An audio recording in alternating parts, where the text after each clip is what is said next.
Bonjour et bienvenue pour un nouveau voyage culinaire. Aujourd'hui, nous restons en France avec la fricassée de poulet.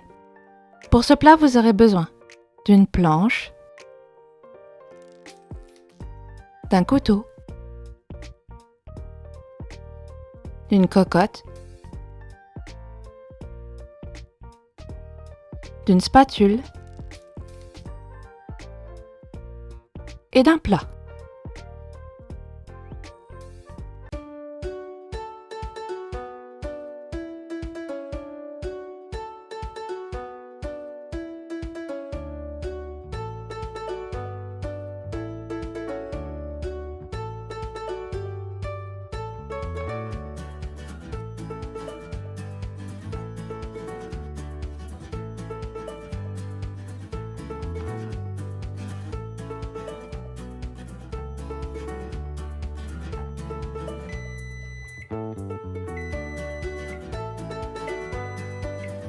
Pour ce plat, vous aurez besoin de 4 cuisses de poulet, 250 g de champignons, un oignon,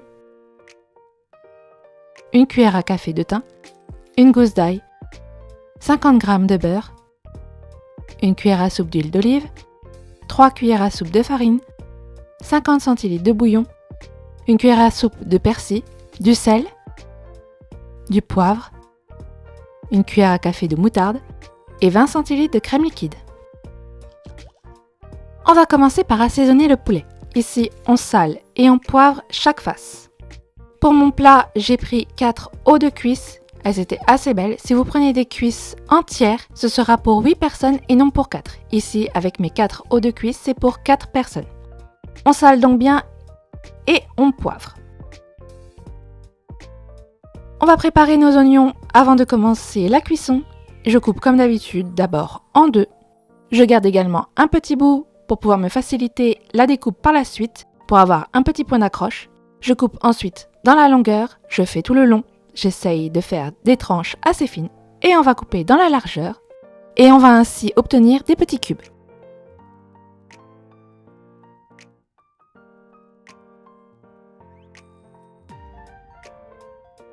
Pour l'ail, c'est sensiblement la même chose, on coupe en deux, mais on n'oublie pas de retirer le germe pour éviter d'avoir un peu d'amertume dans notre plat. On va ensuite couper dans la longueur assez finement, donc on rapproche le couteau, toujours en gardant un petit bout pour avoir un point d'accroche, et on coupe dans la largeur pour obtenir des petits cubes. Les champignons, on ne les lave pas à l'eau. Les champignons de Paris ont tendance à absorber beaucoup l'eau, donc on enlève d'abord la queue, on va couper le bout de la queue au cas où il est un peu sec et un peu sale, et on va ensuite nettoyer nos champignons sans eau. Pour cela, on prend un couteau et on se contente de passer le couteau à l'intérieur du champignon, de prendre la peau et de tirer dessus. On voit alors le champignon qui redevient bien blanc et bien propre. Et on ne fait que cela. Si vos champignons sont déjà propres, il n'y a évidemment pas besoin de retirer la peau du champignon. On va ensuite couper la queue en deux et ensuite la tête du champignon en 4. On peut passer à la cuisson, on mélange donc notre huile et le beurre, tout simplement pour éviter que le beurre ne brûle dans le fond de notre cocotte pendant qu'on est en train de griller notre poulet. L'huile va tout simplement empêcher le beurre de prendre trop de température et donc de surcuire. Une fois que le beurre est bien fondu dans notre huile, on va pouvoir ajouter nos poulets. Attention, pour commencer la cuisson, on y va à feu vif et on met du côté de la peau. Ce qu'on veut griller en premier, c'est la peau.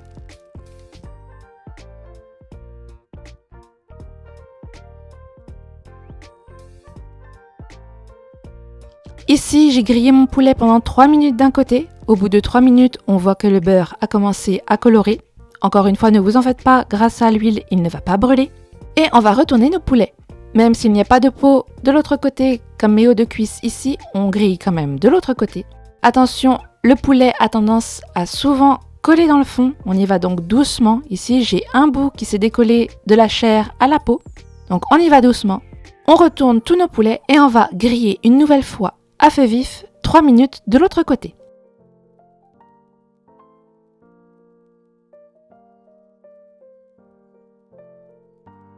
Au bout de 3 minutes, on peut donc réserver nos poulets, ils sont pré-cuits. Il n'y a plus que la chair à l'intérieur à cuire près de l'os.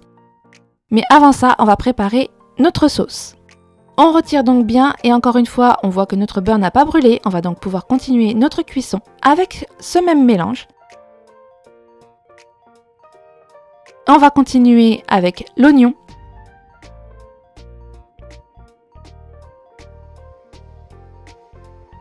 Avec les champignons.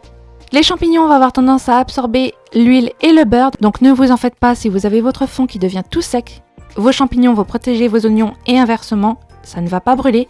En revanche, on passe à feu moyen, on ne reste plus à feu vif, et on va cuire pendant 5 minutes.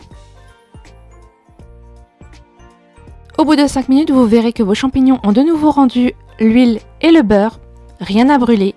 Les oignons sont bien cuits et les champignons sont cuits également. On va singer avec la farine et on mélange bien. Évidemment, ça va former un pâté. Ne vous en faites pas, c'est normal. On mélange bien jusqu'à ce qu'on ne voit plus la farine. Il faut vraiment que ça accroche l'oignon et le champignon pour éviter d'avoir des grumeaux et aussi pour aider la sauce à monter. On va donc ensuite ajouter notre bouillon.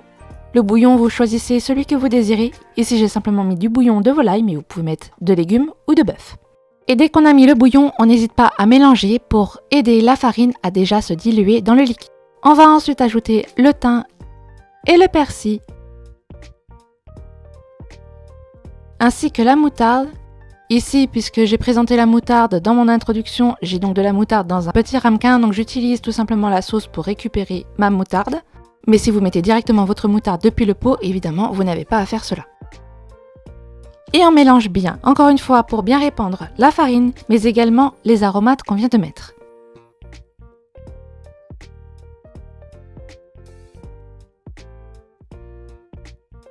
À ce stade, on va pouvoir remettre notre poulet dans la sauce. Le plat est déjà quasiment fait, la sauce est déjà quasiment épaisse, mais on va quand même faire cuire notre poulet qui manque un peu de cuisson et également continuer à épaissir notre sauce. On n'oublie pas de remettre le petit jus de cuisson qui était avec les poulets et on va faire cuire à couvert durant 25 minutes. Ici, c'est juste pour bien finir la cuisson du poulet, il est à peu près recouvert par la sauce. Au bout de 25 minutes, notre poulet a donc quasiment fini sa cuisson. On va pouvoir laisser mijoter encore 20 minutes supplémentaires pour pouvoir réduire notre sauce. On ne couvre donc plus notre cocotte durant ces 20 minutes.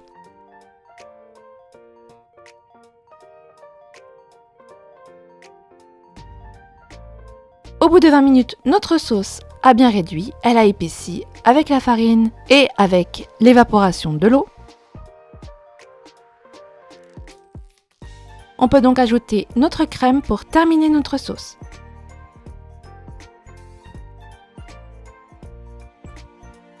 On mélange bien et on va laisser mijoter tout doucement durant encore 5 petites minutes, juste le temps que la sauce se répartit bien et qu'elle prend bien le goût de la sauce.